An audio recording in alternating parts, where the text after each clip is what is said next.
नमस्कार बच्चों, निज भाषा उन्नति इस कविता में फिर से एक बार आपका स्वागत है। आज हम बंजारी इस पाठ्य पुस्तक से पाठ नंबर 5वां पढ़ने जा रहे हैं, जिसका शीर्षक है निज भाषा उन्नति। निज भाषा उन्नति इस पाठ का ये सेशन नंबर 2 है। अब तक हमने कवि भारतेंदु हरिश्चंद्र द्वारा लिखित निज भाषा उन्नति इस कविता के 2 दोहों का अध्ययन किया है। इसके अगले दोहों का अध्ययन हम इस सेशन में करेंगे। अब तक हमने 2 दोहों का अध्ययन कर लिया है। इसमें कवि बता रहे हैं हमें कि निज भाषा उन्नतियां है सब उन्नति को मूल, की हमारे जो भाषा होती है, मातृभाषा हमारी स्वयं की भाषा होती है, वह अपनी भाषा होती है, उसमें कहीं पर भी हमें परायापन नहीं दिखाई देता है। और अगर हम अपनी भाषा में अपने भावों को व्यक्त करेंगे तो हमारा विकास होगा। तो इस प्रकार से हर प्रकार के विकास के लिए, उन्नति के लिए निज भाषा होना आवश्यक होता है, निज भाषा का ज्ञान होना आवश्यक होता है। निज भाषा ही उन्नति है और यह सब उन्नति का मूल आधार है। और निज भाषा के ज्ञान से ही, प्राप्त करने से ही हम हमारे मन के दुखों को व्यक्त कर सकते हैं। हमारे मन में छिपे हुए दुखों को व्यक्त करने के लिए हमें हमारी मातृभाषा का ज्ञान होना आवश्यक है। कवि कहते हैं कि जनता को, सारे संसार के, विश्व के वाचकों को वह बोल रहे हैं कि हे भाइयों, अब आप अपने मन के भावों को अपनी मातृभाषा में व्यक्त करने में किसी भी प्रकार की देरी ना करें, क्योंकि निज भाषा ही सबके उन्नति का मूल आधार होते हैं। अब आगे कवि कहते हैं कि प्रचलित करहु जहान में निज भाषा करी जतन, राजकाज दरबार में फैला हूँ यह रत्न। अब देखिए यहाँ पर कवि कहते हैं कि जहान का अर्थ होता है कि विश्व। जतन का अर्थ होता है कि जत्न दिया है यहाँ पर, तो इसका अर्थ होता है जतन करना, प्रयास करना, यत्न करना या प्रयत्न करना।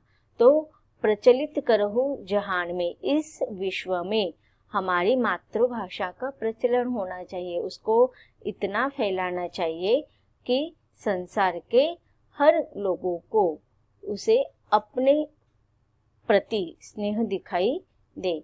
निज भाषा करी जतन, जिस प्रकार से माँ अपने बच्चों का पालन पोषण में किसी भी प्रकार के वह प्रयत्नों को कम नहीं करती है, तो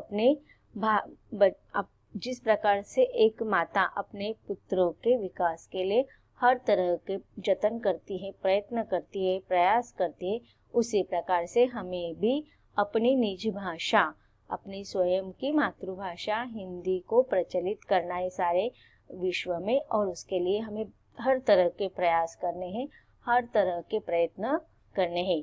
यहाँ तक कि राजकाज दरबार में फैला हूँ यह रत्न, कि यह जो हमारी मातृभाषा जो हिंदी है वह एक मूल्यवान रत्न है। आप लोगों को पता होगा कि रत्न तो बहुत प्रकार के होते हैं और वो बहुत ही मूल्यवान होते हैं। तो इसी प्रकार हमारी जो मातृभाषा है वह मूल्यवान रत्न है, और इस मूल्यवान रत्न, मातृभाषा रूपी हिंदी मूल्यवान रूपी रत्न को हमें हमारे राजकाज दरबार की भाषा बनानी है।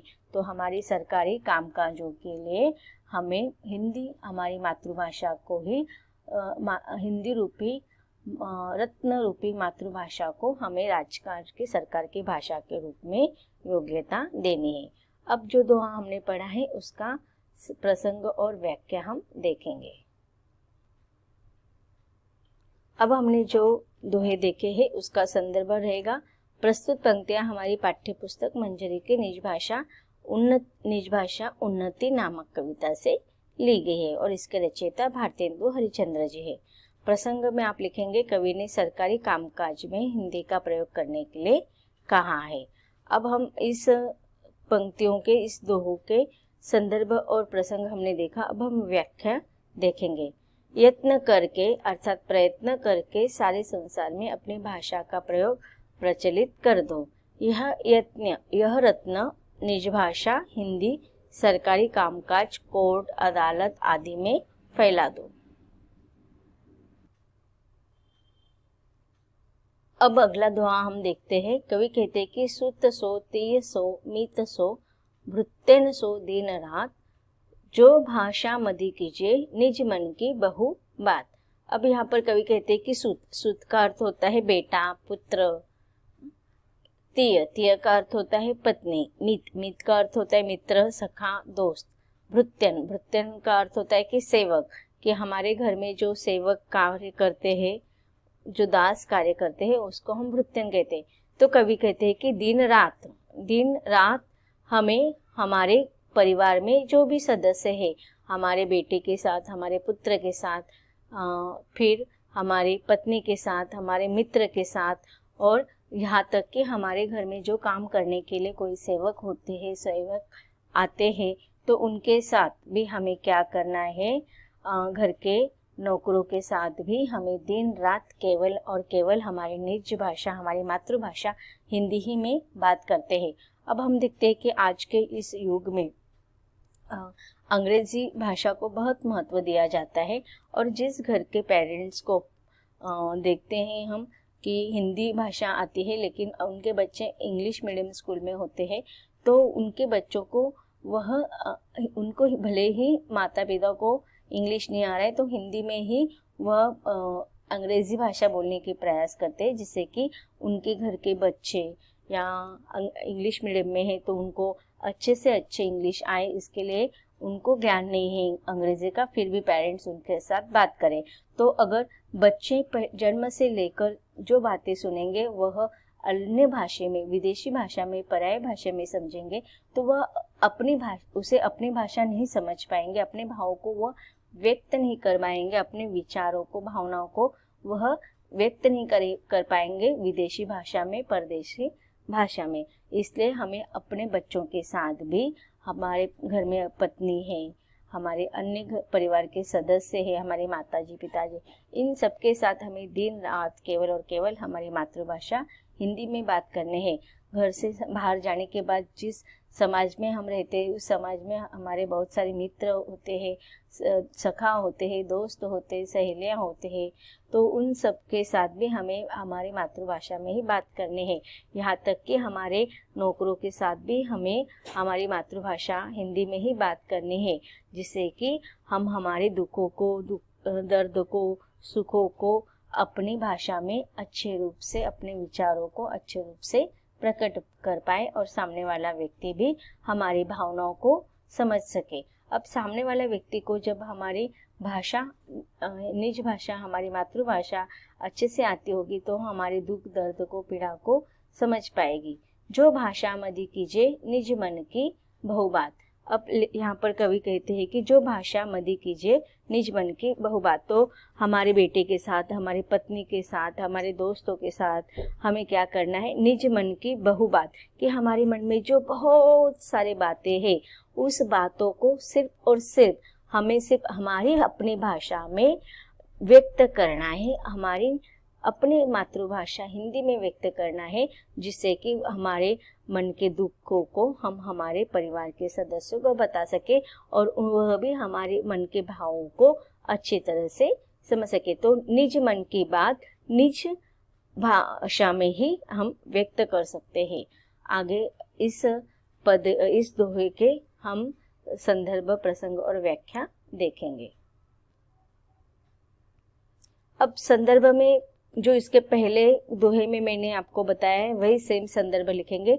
अब जितने भी दोहों का हम संदर्भ, प्रसंग और व्याख्या देखेंगे, इसमें संदर्भ आप सेम लिखेंगे, प्रसंग सिर्फ आपका अलग हो सकता है। इसमें इस दोहे का प्रसंग आप लिखेंगे, कवि ने घरेलू व्यवहार में बातचीत हिंदी में ही करने के लिए कहा है।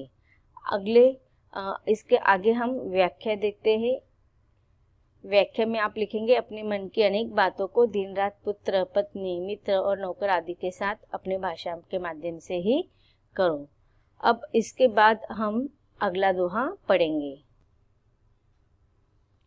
अगले दोहे में कवि कहते हैं कि निज भाषा निज धर्म निज मान कर्म व्यवहार, सबे बढ़ाहु बेगी मिली कहत पुकार पुकार। अब देखिए यहाँ पर कहते हैं कवि कि निज भाषा निज धर्म, अर्थात हम अपनी खुद की भाषा, अपने स्वयं की भाषा, अपना खुद का निज धर्म, हमारे धर्म, हमारे स्वयं के मान सम्मान के लिए हमारे अच्छे कार्य के लिए, हमारे अच्छे व्यवहार के लिए हमें सिर्फ और सिर्फ निज भाषा, मातृभाषा का ही उपयोग करना है। इससे क्या होगा, सबे बढ़ाहु बेगी मिली कहत पुकार पुकार, कि देखो संसार का नियम है, अगर हम अपने धर्म को, अपने निज मान सम्मान को, कोई दूसरा हमारे मान सम्मान को तब तक ठेस नहीं पहुंचा सकता है जब तक हम स्वयं उसको चांस नहीं देते हैं।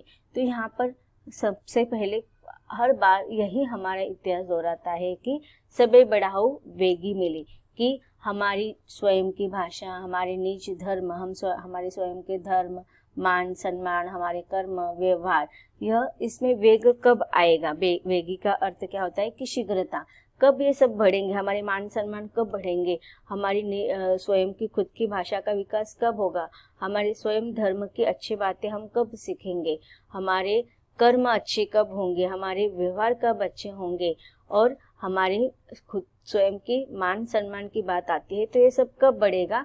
तो वह सिर्फ और सिर्फ केवल मात्र हमारी निज भाषा, मातृभाषा के व्यवहार से ही उसको में शीघ्रता आएगी। तो अगर हमारे मान सम्मान को हमें शीघ्रता से बढ़ाना है तो इसके लिए हमारी निज भाषा का सम्मान करना आना चाहिए, आदर करना आना चाहिए, और उसके विकास के बारे में हमें समझना चाहिए। अब हम प्रसंग और व्याख्या देखें। प्रसंग में आप लिखेंगे, कवि ने अपनी भाषा, धर्म, मान सम्मान और कार्य व्यवहार को मिलाकर उन्नति करने के लिए कहा है। व्याख्या में आप लिखेंगे, अपनी भाषा, अपना धर्म, अपना मान सम्मान, अपने कार्य और व्यवहार, इन सब से मिलकर प्रगति का मार्ग प्रशस्त होता है। अब इसमें संदर्भ आप इसके पहले वाले जो मैंने दोहे का बताया वही आप लिखेंगे। अब अगला दोहा देखते हैं। अगले दोहे में कवि कहते हैं कि पढ़ो लिखो को लाख विध, भाषा बहुत प्रकार, पै जब ही कछु सोचे हो निज भाषा अनुसार। अब देखिए यहाँ पर कहते हैं कि अगर हमें पढ़ना लिखना है, हमें ज्ञान ग्रहण करना है तो हम कई तरह के भाषाओं को सीख सकते हैं, और हम हर देश देखते हैं, हम हर शहर में, हर गांव में अलग अलग तरह तरह के विभिन्न प्रकार के भाषा बोले जाती है। तो ये जो मातृभाषा होती है, वो बोली भाषा जो होती है हमारे देश में बहुत सारे हैं, ढेर सारे हैं। पढ़ो लिखो को लाख वेद, तो आप देखो जब तक हमारी निज हम बहुत सारी भाषाओं का ज्ञान ग्रहण करें, यह आज के समय का मांग है। आज अगर हमें प्रगति करना है तो हमें देश के साथ चलना है, विकास के साथ चलना है, बल्कि हमें पीछे नहीं पड़ना है विकास के लिए। तो यहाँ पर कवि कहते हैं कि भाषा बहुत प्रकार की है। तो हम देखते हैं कि बहुत तरह तरह प्रकार की भाषा होती है, और हम भले ही भाषा जब सीखने के लिए जाते हैं, लेकिन जब हम पढ़ते हैं, कुछ भी कार्य करते हैं, तो हम कितना भी लाख कोशिश करें, लेकिन हमारी निज भाषा, हमारी स्वयं की भाषा में ही हम अपने विचारों को, भाव को अच्छी तरह से व्यक्त कर सकते हैं। पढ़ो लिखो को लाख वेद, आप विविध प्रकार के ज्ञान को ग्रहण करो पढ़ लिख कर, आपको दिखाई देगा कि भाषा भी बहुत प्रकार के, उसको आप सीखो। यह सीखने की बात है तो हमें ज्ञान ग्रहण करना चाहिए, अन्य भाषाओं को भी हमें ज्ञान आना चाहिए।